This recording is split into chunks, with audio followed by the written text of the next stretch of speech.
بھارتی قابضین نے کشمیریوں کی سیاسی آواز کو دبانے کے لیے ان کی املاک پر قبضے کی کارروائیاں جاری رکھتے ہوئے مزید 13 کشمیریوں کی جائیدادیں ضبط کر لی ہیں۔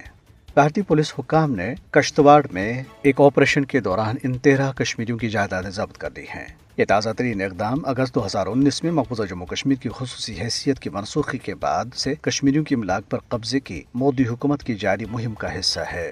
ناقدین کے مطابق مختلف ہیلے بہانوں کے تحت کشمیریوں کی املاک اور جائیدادوں پر قبضے کا مقصد مقبوضہ علاقے میں آبادی کے تناسب کو تبدیل کرنا ہے۔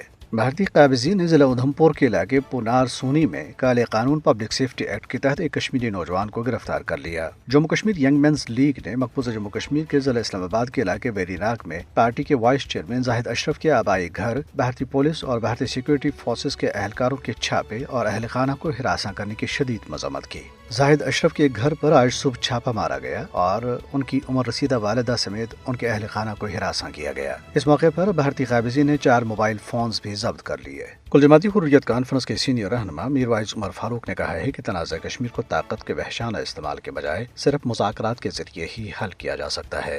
سری نگر میں صحافیوں سے گفتگو کرتے ہوئے انہوں نے کہا ہے کہ دیرینہ تنازع کشمیر کے مذاکرات کے ذریعے پرامن حل کے لیے سنجیدہ اور مخلصانہ کوششوں کی ضرورت ہے۔ انہوں نے کہا ہے کہ نام نہاد انتخابات کے ذریعے نئی حکومت تو قائم کی جا چکی ہے، لیکن اس حکومت کے پاس کوئی اختیارات نہیں ہیں۔ میر وائز عمر فاروق نے مودی حکومت پر زور دیا ہے کہ وہ کشمیری عوام کی خواہشات کا احترام کرتے ہوئے مسئلہ کشمیر کے بارے میں اپنی ہر دھرمی پر مبنی جارحانہ پالیسی کا اثر نو جائزہ لے۔ کل جماعتی حریت کانفرنس آزاد جموں کشمیر شاخ نے فلسطینیوں کے ساتھ یکجہتی کے لیے منائے جانے والی عالمی دن کے موقع پر فلسطینی عوام کے ساتھ بھرپور یکجہتی کا اظہار کیا۔ شاخ کے کنوینر غلام محمد صفی نے اسلام آباد میں جاری ایک بیان میں اقوام عالم، امت مسلمہ، انسانی حقوق کی بین الاقوامی تنظیموں اور مہذب اقوام سے اپیل کی ہے کہ وہ صہیونی فورسز کے ہاتھوں فلسطینیوں کی نسل کشی بند کرانے کے لیے اقدامات کریں۔ انہوں نے کہا ہے کہ مقبوضہ جموں کشمیر اور فلسطین کے مظلوم عوام کی داد رسی کرنے کے بجائے اقوام متحدہ ان پر ظلم کے پہاڑ توڑنے والے بھارت اور اسرائیل کے حق میں بہتر ثابت ہوا ہے۔ بھارت میں آل انڈیا مجلس اتحاد المسلمین کے سربراہ اسد الدین اویسی نے راجستھان میں عالمی شہرت یافتہ درگاہ اجمیر شریف سے متعلق ہندو انتہا پسندوں کے متنازع دعوے پر بی جے پی اور RSS کو کڑی تنقید کا نشانہ بنایا۔ ایکس پر اپنی ایک پوسٹ میں اسد الدین اویسی نے لکھا ہے کہ درگاہ اجمیر شریف گزشتہ 800 سال سے موجود ہے۔ انہوں نے کہا ہے کہ منصوبہ بند طریقے سے بھارتی حکومت کے ایما پر اور بھارتی میڈیا کی حمایت کے ساتھ بھارت بھر میں مسلمانوں کی عبادت گاہوں، خانقاہوں اور بازاروں کو متنازع بنانے کی کوشش کی جا رہی ہے۔